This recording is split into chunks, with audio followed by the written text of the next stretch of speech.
couple of days ago on this show, I was discussing how terrible Dr. Fauci is. And I, just sort of off the top of my head, said that I wanted every candidate for federal office to sign a pledge. I wanted them to sign the Michael Knowles Public Health Protection Pledge. And that pledge would have to include two things. One, if you are elected to Congress or the Senate, you will vote to subpoena Dr. Fauci and investigate him. And then, using the power of the purse in Congress, you will zero out his salary. So you can't fire him if you're in Congress, but you can get rid of his salary. Very simple, just two things. I pledge that I will do this. Mentioned it on the show. We moved on with the rest of the show. Then yesterday, I see a message from a congressional candidate, Bo Hines. Bo Hines is running for Congress in North Carolina. And he said, Michael, I heard the show. We had our staff draft up the pledge. I am honored and proud to be the first candidate to sign this pledge. I said, Bo, that's really funny. He posted it to social media. All of a sudden, a ton of different congressional candidates, Senate candidates all over the country start posting their photos of the pledge, and they're signing it. Here it is. I've got the pledge right here in my hands. It's very simple. The Michael Knowles Federal Public Health Protection Pledge. I, so-and-so, pledge to the taxpayers of the state or commonwealth of whatever the place is, and to the American people that I will, 1, vote to subpoena Dr. Anthony Fauci in order to investigate any corrupt activities to which he may be party regarding the COVID pandemic, as well as the numerous and demonstrable lies that he has told to the U.S. Congress and the American people regarding the virus, its origin, and the efficacy of public health measures to fight it. And 2, I will sponsor and vote for legislation that reduces the salary of the Director of the National Institute of Allergy and Infectious Diseases, NIAID, and Chief Medical Advisor to the President of the United States, Dr. Anthony Fauci, to $0.00. Candidate signs here, witness signs here. Very simple. Okay, a ton of candidates have already signed this pledge. I need your help to get every other congressional candidate, Senate candidate, incumbent sitting politician at the federal level to sign this pledge. I want you to tag your congressman, your senator. I want you to tweet this at them. I want them on the record. I want this Anthony Fauci gone. I want him cast out of public life. I don't want him to have any more political power in this country. I will not vote for a candidate at the federal level in 2022 who does not sign this pledge, and you should not either. I'm Michael Knowles. This is The Michael Knowles Show.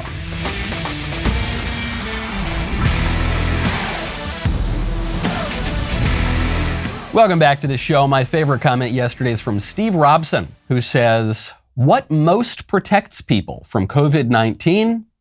Turning off the TV. That is true. That is probably the best protection you're going to get from the truly negative side effects of COVID-19, which have nothing to do with the virus itself in virtually all cases, and have almost everything to do with the policies that power-hungry politicians have put in place, ostensibly to fight the virus. There's been a ton of downsides the last couple of years. It just seems like downside after downside after downside. So when you want to get upside, I'd really recommend you go check out Get Upside. Gas prices are through the roof, as you very well know. Well, I've got a little gift for you. That would be Get Upside. You download the free Get Upside app, and you can get 25 cents cash back per gallon every time you fill up your car. Well, that's not quite true. There's a little caveat here. If you use promo code Knowles with the free Get Upside app, you can actually get 50 cents per gallon cash back on your first fill up. People who drive a lot are saving $200 to $300 per year. They're getting it in cash back. There's no catch. Only cash back.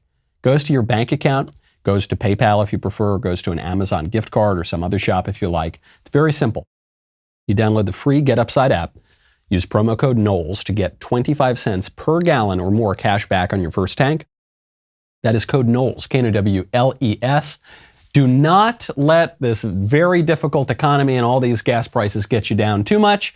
Get that cash back. Get Upside, code Knowles. Why do we need to get rid of Dr. Fauci? because almost every single thing he has said is wrong, kind of by definition, on every issue at least. He has said the wrong thing. And one of the ways that I know this is because he's held both sides of virtually every issue. He said we shouldn't have lockdowns, and he said we should have lockdowns. He said we shouldn't have masks, then he said we should have masks. He said we don't need to double mask. He said we do need to double mask. He said this, that, and the other thing.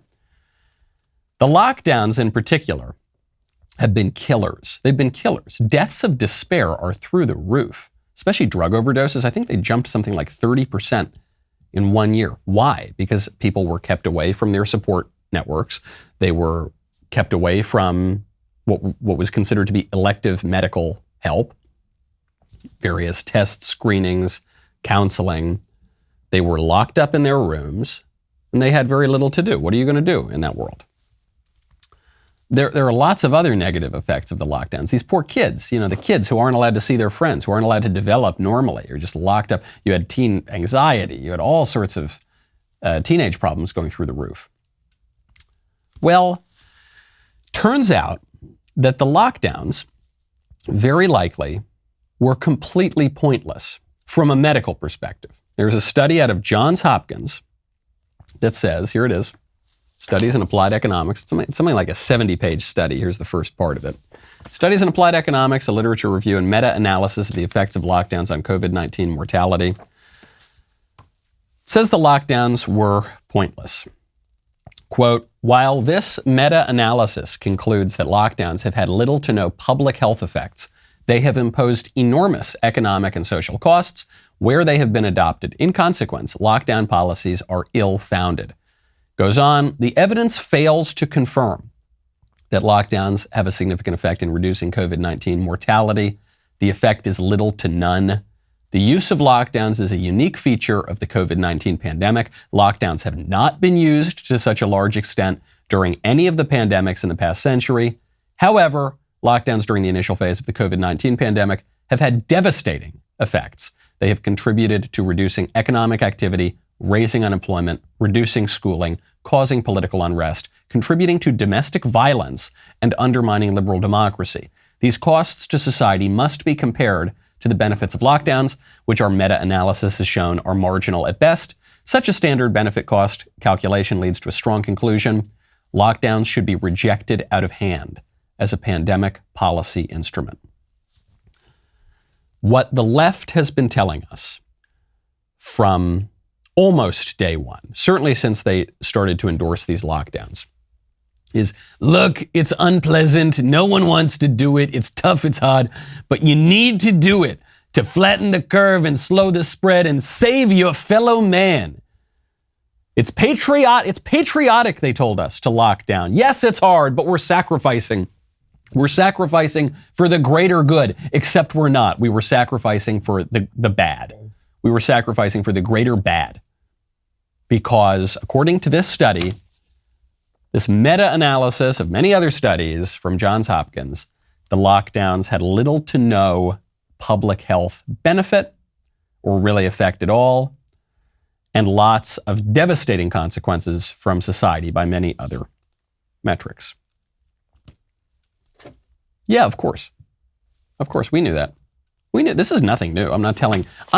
Very few people who listen to this show did not already know that the lockdowns were medically pointless. Maybe some of the wonderful Democrats and moderates and independents who listen to this show were on the fence. But I would estimate most people who listen to this show already knew the lockdowns were pointless. But you weren't allowed to say that.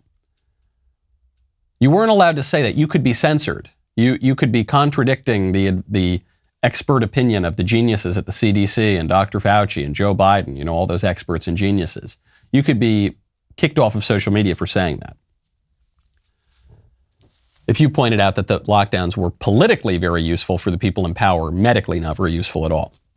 So the question now is not, how right were we? Oh, how good do we feel that we were right? The question is, what are we being censored for now that is going to be proven where it will be proven that we are correct in 6 to 9 months. We frequently say now, at this point, the difference between the truth and a conspiracy theory is about 6 to 9 months. the conspiracy theories seem to get proven true. Well, we won't even have to wait that long. Here's one thing that we're not allowed to say now, where maybe I'll be censored if I say this. And if I am, we'll put a censor bar over me on YouTube or something. Ivermectin probably has some antiviral effect when it comes to COVID-19. I'm willing to say that. I know I'm violating all the rules of Dr. Fauci, but I bet that ivermectin, called a wonder drug by all the expert geniuses just 5 or 6 years ago, a wonderful antiviral, probably has some kind of antiviral effect on COVID-19. Ivermectin is not horse paste or horse dewormer any more than aspirin is a horse drug. Ivermectin is a human drug. Can be used for animals too, but it's a human drug. And I bet that it has, even though you're not allowed to say it, I bet that it's going to have some antiviral. Oh, actually, I don't need to wait that long. A Japanese company has just come out. It's a Japanese pharmaceuticals company, Kawa, has been doing research on ivermectin, and they have found an antiviral effect. Quote, this is from Reuters. So Reuters, this is not some far right-wing outlet. This is from Reuters. The company, which has been working with Tokyo's Kitasato University on testing the drug as a potential treatment for COVID-19, did not provide further details, but they did find an antiviral effect. Here's what the Washington Post said. This is some months ago. How those ivermectin conspiracy theories convinced people to buy horse dewormer. Ha ha ha. Remember CNN mocked Joe Rogan. Joe Rogan's eating horse drugs. Ha ha ha.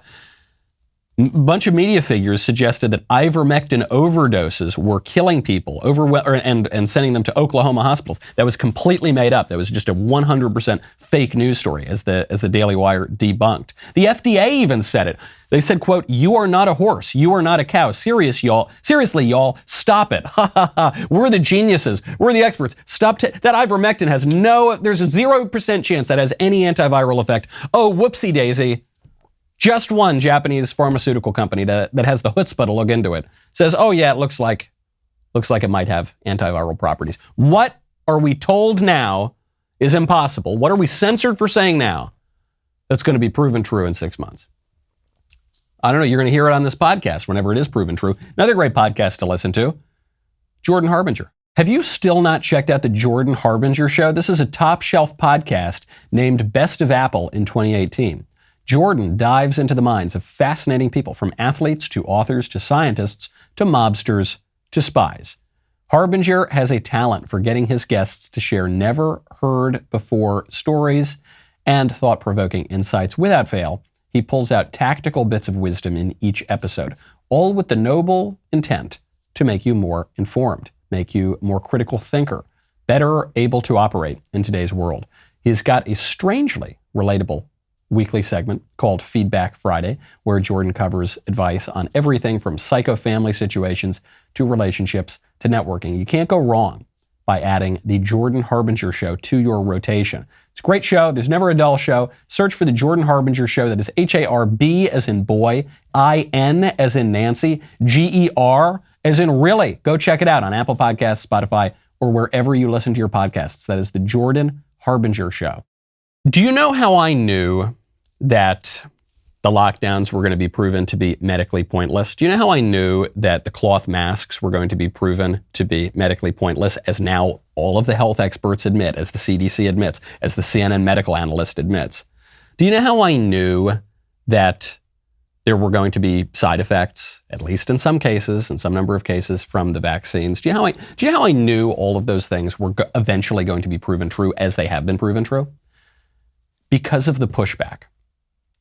Because they were perfectly reasonable questions that had been voiced by plenty of very well-respected sorts of people, including Dr. Fauci. Remember, Dr. Fauci made fun of the masks and said they were stupid. And then all of a sudden, you weren't allowed to say it. And if you did say it, you were a murderer and you were a danger and you had to be censored and you had to be ostracized. The minute that happened, I knew it was very likely going to be proven true. Dr. Fauci, where's my pledge? Don't forget the pledge. Get your candidates to sign the pledge, the Public Health Protection Pledge, to fire Dr. Fauci. Why On just this question of ivermectin, which just this Japanese pharmaceuticals company has been researching, has found that it's got some antiviral properties. Okay. Why would the government suppress the use of certain drugs, such as, let's say, ivermectin, but others too, and promote the vaccines and promote really only one drug, remdesivir? Well, let's think about it. Let's take off our scientist hats for a second, because we're talking about a political question now. Let's put on our politician hats. Don't forget, Dr. Fauci, he plays a scientist on TV, but he is primarily a politician. He gets his paycheck from the federal government. He answers to political pressures.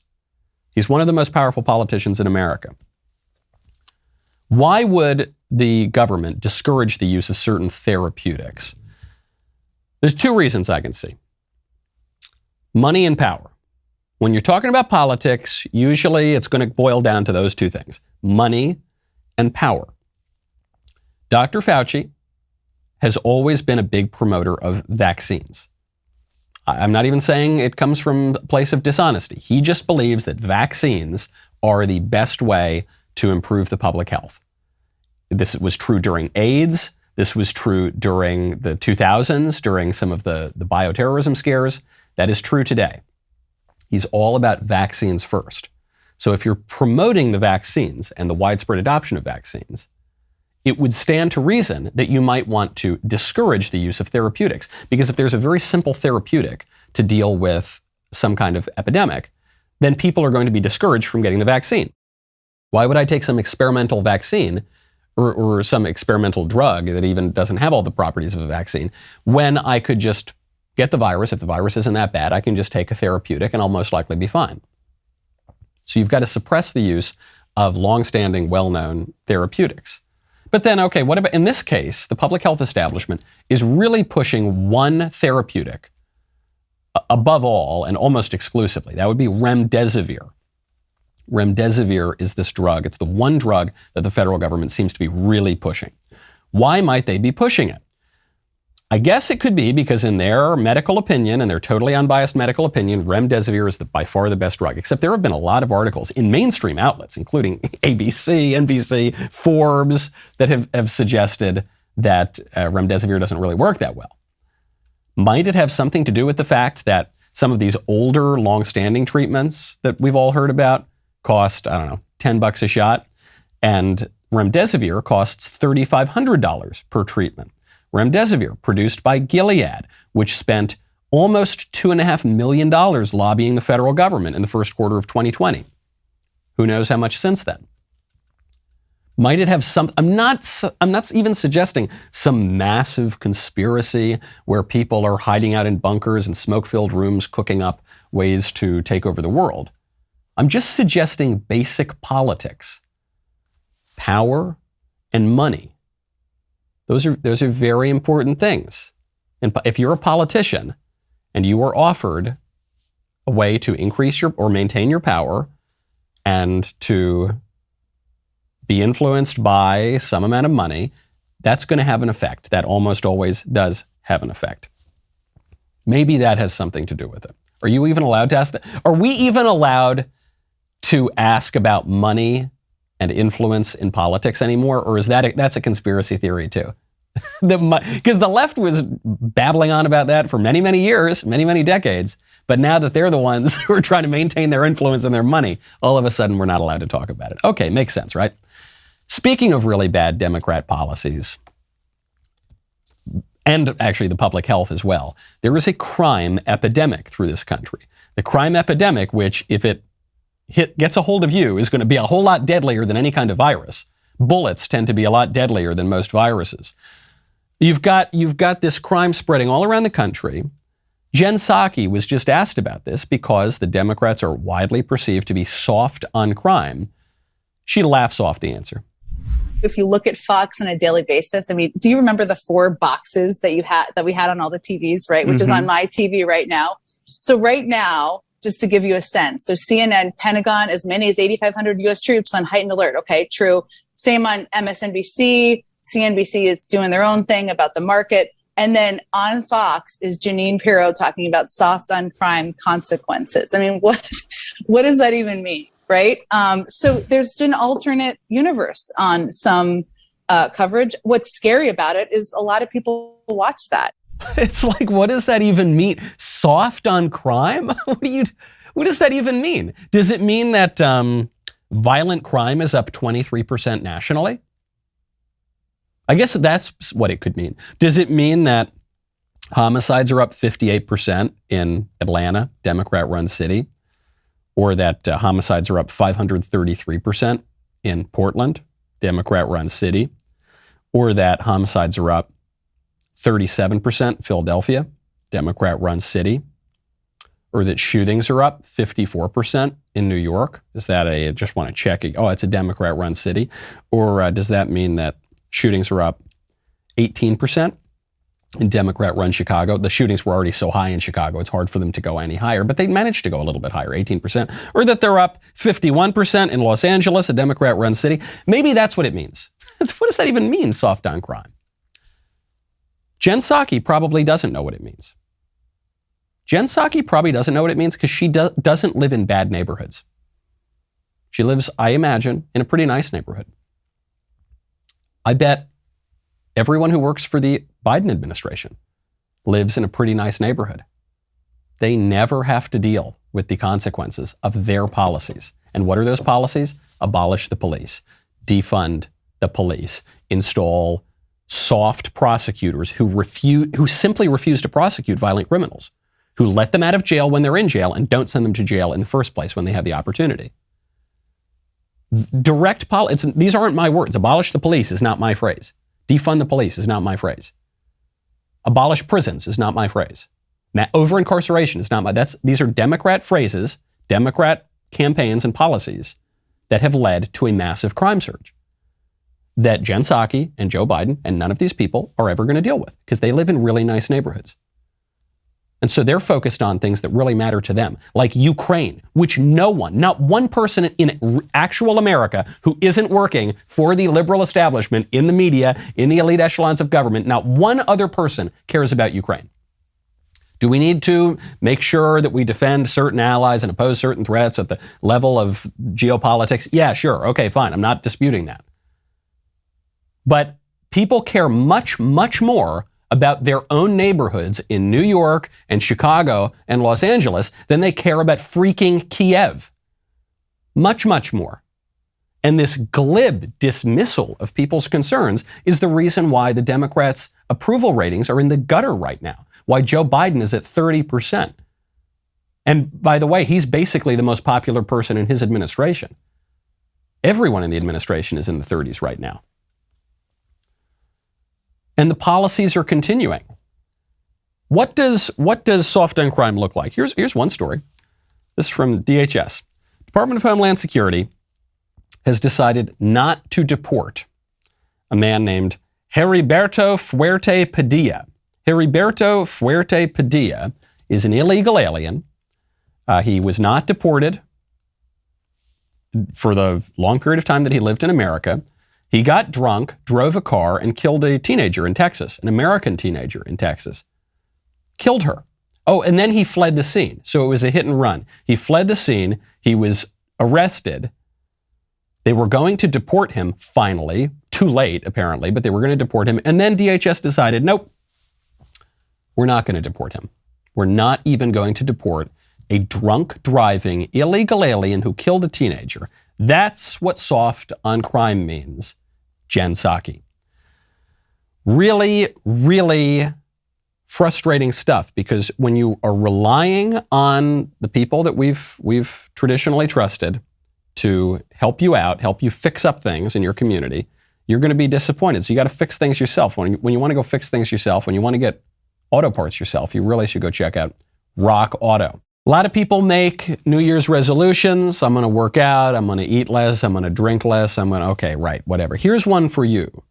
Spend less time at the brick and mortar auto parts store. Well, you can just go to rockauto.com. They've got an incredibly easy to navigate catalog. They've got reliably low prices. It's not gimmicks. It's not 20% off on Tuesday at 11 a.m. It's just reliably low. It's a family-owned business. They've been serving auto parts customers online for 20 years. They've got the same prices for pros and do-it-yourselfers, and you're just going to save a lot of money. You're going to save a lot of money. You can save 50% on an auto part.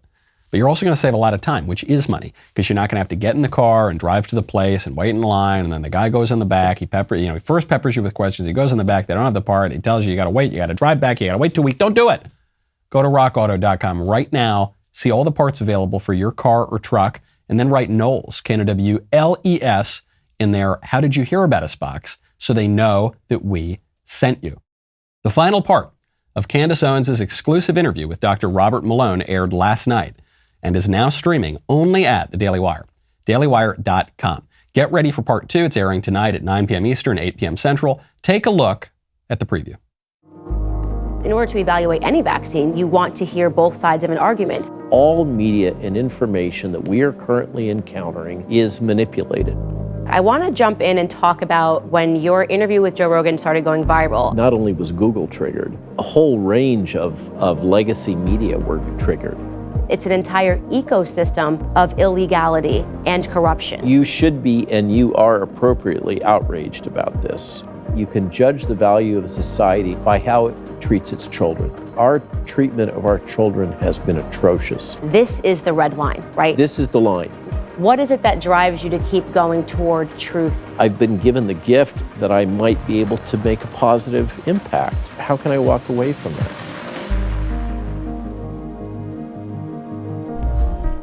You can watch both parts of this interview exclusively at dailywire.com.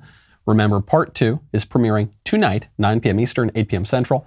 If you do not already have a Daily Wire membership, head on over to dailywire.com/subscribe right now. Use code SCIENCE, SCIENCE, SCIENCE. Follow it. You get 25% off. We'll be right back with a lot more.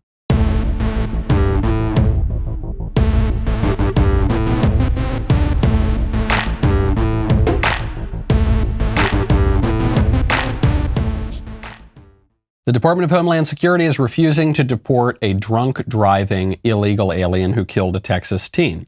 Furthermore, U.S. Immigration and Customs Enforcement, ICE, has told Texas that it's canceling more deportation requests. These are detainers on other illegal immigrants, including some people who pled guilty to felony charges of evading arrest or had convictions, not even just arrests, convictions for drunk driving, drug possession, or domestic assault injuring a family member. They're not going to deport even those people. They're just going to let them stay. Where is this coming from? Where is this? Is this coming from the ICE agents? They're the ones who say we don't want to deport them? I doubt it. Usually the rank and file guys are interested in doing their jobs. It's usually not their fault when their jobs are not being done. It's usually their boss's faults, the political's faults. So is it Alejandro Mayorkas' fault, the Secretary of Homeland Security? I actually don't even think it's his fault. I don't particularly care for that guy. But he was just caught on a hidden microphone just the other day complaining about this. He said the border situation is the worst it has been in at least 20 years, if not ever, which looks really bad for him. I suspect Mayorkas probably wants to enforce the law at least a little bit more. I think this is coming from Biden. Well, I don't think anything's coming from Biden. I don't think Biden knows what day it is, but I think that this is coming from the White House. I think this is coming from the radical leftist Democrats who are surrounding the president and running the White House. And I think the order is coming from on high to DHS, to ICE, don't deport these people. And it's having really devastating political effects for non-radical leftists. It's really ginning up the base, but the base is not going to win them elections. Really, really bad stuff. And Mayorkas looks absolutely terrible. Now, this guy, Harry Berto, Fuerte, Padilla, he would be an example of a very bad Hispanic person in America. Turning to a very good Hispanic person in America, of which there are many, I have to give a huge amount of credit to Attorney General Jason Miyares. I hope I'm pronouncing that correctly. He is the new Attorney General in Virginia. He was brought in with the Youngkin administration. This guy is absolutely crushing it. He's been in office for 5 minutes now? Already 3 Virginia universities, big universities, are choosing to end their vaccine mandate. Why? Why? Because they're afraid of Big Bag Jason? Yeah, actually, that's why. Because the Attorney General sent out a legal opinion, just sent it out to all of his colleagues, all of his constituents. He said, it is my opinion, quote, that absent scientific authority conferred by the General Assembly, public institutions of higher education in Virginia may not require vaccination against COVID-19 as a general condition of students' enrollment or in-person attendance. That's my opinion, guys. So, students, if you decide to sue, if you decide to make this a legal matter, just letting you know here that the Attorney General is on your side and not on the side of the administrators and the leftists and Dr. Fauci. And so what happens? The universities say, okay, we give up. This is a great example of culture being downstream of politics. I don't want to make fun of Breitbart's motto too much because the point that he was making is true enough. You know, politics is downstream of culture, the idea that the movies affect the way that our society works and artwork and civil institutions. Yeah, sure. Of course, that's obviously true. That's not the whole story, folks. That's not an excuse for cowardly Republican politicians not to govern, not to do their job, not to wield the political power that we, the people, give them. Politicians, you still have to do your job. One of your jobs, by the way, sign the Public Health Protection Pledge that you will investigate Dr. Fauci and get rid of his salary. Very important for all candidates for Congress or the Senate this year to do that. But we need to recognize that at every level of the government, people can wield political power, and that political power is going to have cultural effects. When this Attorney General says, here's what the law says now, here's my interpretation of the law, and I'm willing to take this to court, and I'm going to fight very hard for my interpretation of the law. Then the cultural institutions, like the universities, which are not purely private sector, by the way, right? They get public funding, but they're also kind of in the private sphere. Like most things in our society. Google, it's not just a private company, it's not just the government, it's kind of a little bit both, it's a little bit blurry. Politics and culture get blurry sometimes. Public and private get blurry sometimes. They are going to answer to what the politics, what the government has said. Very important. Good news out of universities in Virginia. There's some bad news out of universities in Washington, D.C. One university in particular, Georgetown Law School. There's a big dust-up at Georgetown Law School. The dust-up is this. Ilya Shapiro, who is a libertarian lecturer at the Georgetown Law School, and he's the head of the Center for the Constitution. Ilya Shapiro said that Biden is doing the wrong thing by limiting his selection for the Supreme Court to a black woman, by excluding effectively 94% of Americans from consideration. Ilya Shapiro suggested that an Indian woman who is a judge be Biden's pick. He said that she is the best candidate and every other candidate would be a lesser candidate.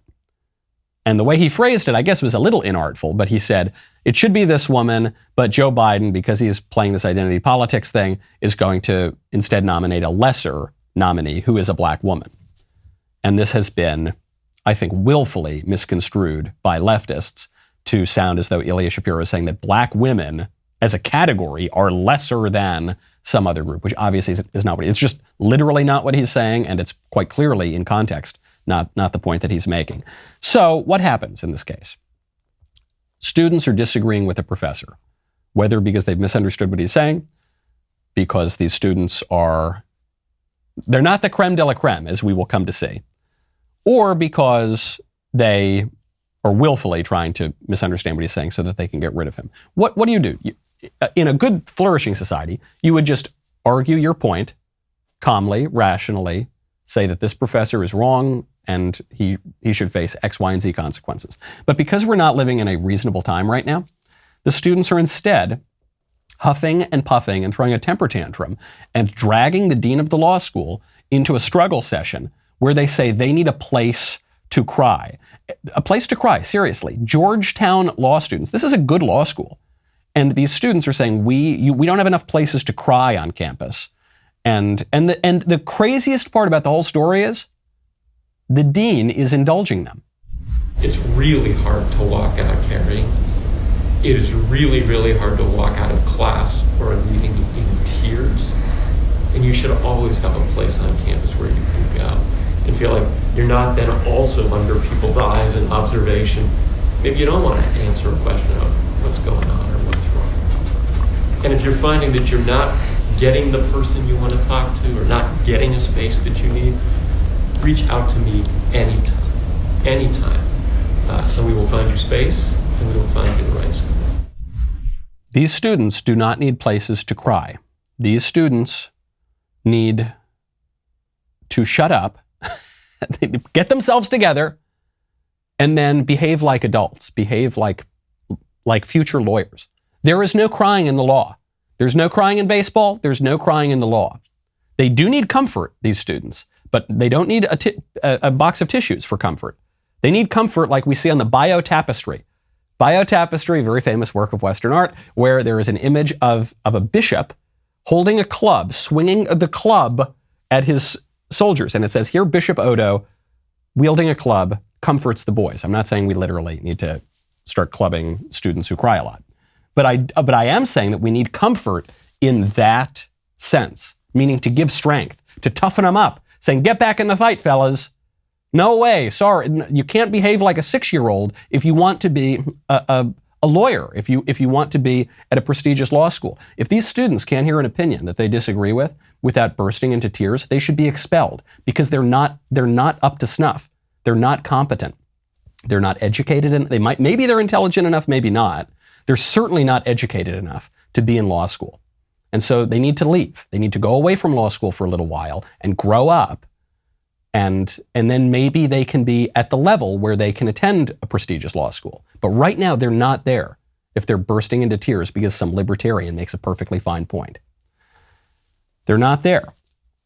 The crazy part is not even the students. I feel bad for these students. They're not well prepared. They're not well educated. They shouldn't be at Georgetown Law School. It's the administrators that I really blame. At one point, one of these students, you gotta almost give her credit. She brought up, out of nowhere, she said that there is, people talk about reparations for black people in America. And so she wants reparations to begin right now by having the dean bring her some snacks. And the dean acquiesces. Coming back to this reparation thing, because like this is great, but we have to do so much work to catch up for all this stuff that we missed. All I'm saying is I don't know if it's a couple dinners or lunches or something, but that would help us because I can't go home for lunch now because I need to study. I have to make up for this class that I lost. So it's little things like that. It doesn't have to be something that takes a year to figure out. It's like we know our black students or whatever group is hurting, and we're going to give them things today, whether it's snacks, whether it's counseling, whether it's whatever. But a part of that trust is to see an immediate reaction to what we are saying. But food will be great. We have food on the way. That's the most pathetic part at the end. I hope this girl is half joking. I think she's half joking. But she's half not joking, too. She's saying, we need snacks. I missed class, and I got to make up that class now because I cried, because I couldn't stand it. I wasn't able to make it through class because I'm obviously not prepared for this law school. And so I had to go cry. And so I need snacks, and I need you to bring me some dinner. And I need you to bring us dinner on the basis of our race. The white kids don't need dinner. The Asian kids don't need dinner. But the black kids need dinner. She's saying we're not capable of getting our own dinner and our own snacks. I don't think that's true. I bet that girl can probably get her own snacks. In fact, I bet that girl doesn't even really need to cry. I bet she is wielding vulnerability as a mask for her own viciousness and her own desire to beat her political opponents into submission. That's what I think this is really. I think these are crocodile tears of very vicious people who have been very badly educated. And I bet she can get her own snacks, and I bet she can get her own dinner. She seems perfectly capable. She's capable of bringing the dean of the law school to his knees. I think she can probably go get a bag of potato chips. The craziest part about it is that the dean of the law school says, of course, snacks are already on the way. We're already doing it. We already agree with you. We already agree with your deeply offensive premises, and we've already done it. The issue is not that these students are entitled and uneducated and radical. These students might be particularly all three of those things, but students, since the dawn of time, have been entitled, uneducated, and radical. That has been true not just in Washington, D.C., but around the world. This is true of every race, of every sex, of every type of person. Some more, some less, but that's always true. The issue is that the administrators are indulging it. It used to be the case that when students would do stupid things, the administrators would smack them on the wrist and say, don't do that. None of that. It used to be that when students would do stupid things, they would be punished for it. Now they are rewarded for it. And the only person who is going to be punished in this situation is the professor, Ilya Shapiro, who made a perfectly innocuous point, an obvious point, frankly. Even if it was inartfully said, I don't think anyone really thinks that this guy hates black women or something like that. He's making a point. He's actually making the point that we shouldn't discriminate against people on the basis of their race and sex. And they're saying, well, because you won't discriminate against people on the basis of their race and sex, you are a racist and a sexist. And one student asked the most radical question of all at this struggle session. And it's, the conservatives are pouncing, to use the verb that is always used in the New York Times and the Washington Post. Conservatives are pouncing on this comment. But it's actually a good question. This guy, Ilya Shapiro, directs the Center for the Constitution. He's an originalist interpreter of the Constitution. And the student asks, why do we need a Center for the Constitution at all? Student at Georgetown Law School asked the dean, Treanor, in the wake of this Ilya Shapiro non-traversy, this professor who has an originalist view, says, why does this center exist at all? Now, don't forget, the struggle session we're talking about here was supposedly all just about how a professor made a racist comment. The professor didn't make a racist comment, but it was all supposed to be just about race, right, and working through that. But it's really not about race, and it's really not about students being offended by a professor's views of race and sex, which are views he doesn't even hold. This is about something much deeper. This is about kicking conservatives off campus. Nothing to do with race, nothing to do with sex, everything to do with politics and philosophy. Finally, this one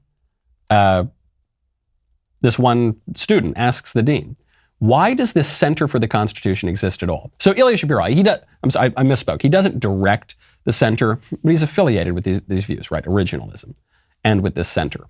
So the director of the center, Randy Barnett, also holds these same views. And the student says, why was it created? Because so far it seems like it has done more harm than good. You can do as much diversity training as you want with staff, but I feel like that center has a certain ideology. So I really want you to defend why we really need it beyond free speech and beyond diversity of opinion. I really want us to think critically about why we still need it. This is a great question. I'm glad she asked. I don't think it's a stupid question. Why do we need it? Beyond, free speech or diversity of opinion. Right, this student has no respect for free speech, whether in the absolute or in the actual American tradition. Obviously has no respect for diversity of opinion. But why do we need it? Why do we need an Originalism Institute at Georgetown Law? What I think most conservatives would say is because we need diversity of opinion on campus.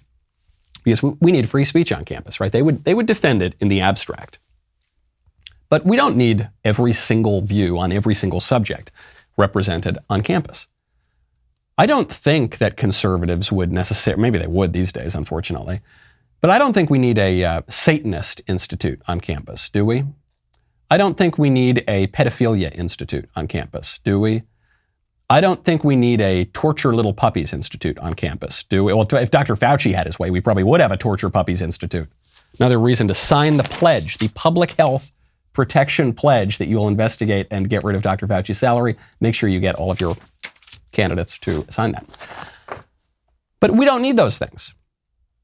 There is no even semi-plausible reading of academic freedom that says that we need pedophilia and Satanism and torturing little puppies on campus, right? Certain things can be excluded, of course. So why do you need the Originalism Institute? Because originalism is a plausible, decent, substantive way to interpret the Constitution. Because there's something good about it. Because there's something edifying in teaching students about originalism. It's not, the reason for it is not academic freedom or freedom of speech. It's because it's good. It's a good thing to learn. I went back, I found this going around Twitter.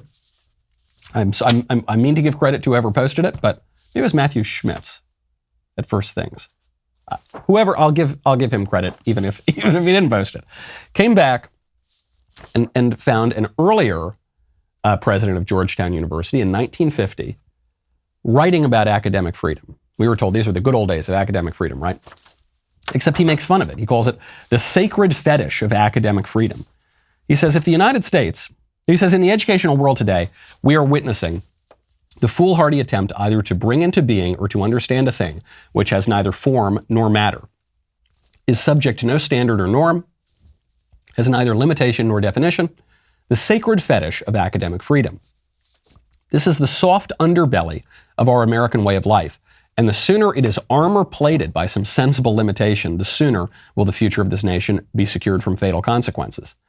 Two test questions which imply limitation come to mind at once when the matter of academic freedom is discussed. The first, is the matter being taught true or false? And the second, if it is false and presented as such, may one prudently suppose that a good and not evil end will eventuate from its exposition? The true and the good, write this one down, highlight this one. The true and the good, then, are the natural limitations of freedom. This is not an area for opinion because opinion does not delineate, for by its very nature it packages the false with the true. Nor is this a matter for experimentation because the prudent man does not experiment with suicide. Suicide, that we're seeing academic suicide happening on our campuses. We're seeing national suicide happening in Washington, D.C. The president of Georgetown, we should take note, because Georgetown is no longer sending us their best, okay? Older presidents of Georgetown had it much more correct. If the United States is to continue in the Western tradition which made it great, it behooves those of our citizens interested in the present and future of this nation to search out and support the educational institutions which are still striving to maintain that tradition, a tradition which was grounded on freedom limited by a belief in God, by faith in the omnipotence of truth and the beneficence of justice. In a word, a tradition that freedom springs from truth, but that truth is rarely freedom's offspring. If our educational systems are going to make any sense, they're just a microcosm of the country. You can really expand it out. If our country is going to make any sense, and we know we're going to have limitations on our freedom. There are always limitations on freedom because this is a limited world. Are we going to have the leftist limitations, which are anything that's good and true and beautiful you got to get rid of, and anything that's filthy and perverted and false and ugly you're going to exalt? Or are we going to have these limitations? Limitations, belief in God, as our founding fathers believed, as John Locke believed, as John Milton, as all these great thinkers of the era in which our country was founded. Limited by truth, that there is such a thing as truth and we can know it. I bet these Georgetown law students don't necessarily agree with that. That there is such a thing as justice. Are we going to have a country limited by truth, justice, and the American way, to quote Superman? Or are we going to have the opposite? I, for one, would like that good old, I want the Superman country.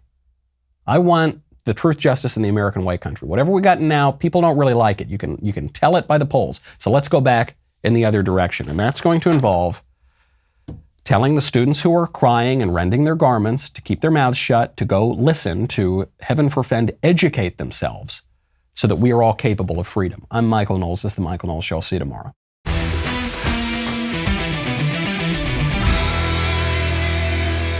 The Michael Knowles Show is produced by Ben Davies. Executive producer, Jeremy Boring. Our technical director is Austin Stevens. Supervising producer, Mathis Glover. Production manager, Pavel Vidovsky. Editor and associate producer, Danny D'Amico. Associate producer, Justine Turley. Audio mixer, Mike Coromina. And hair and makeup by Cherokee Hart.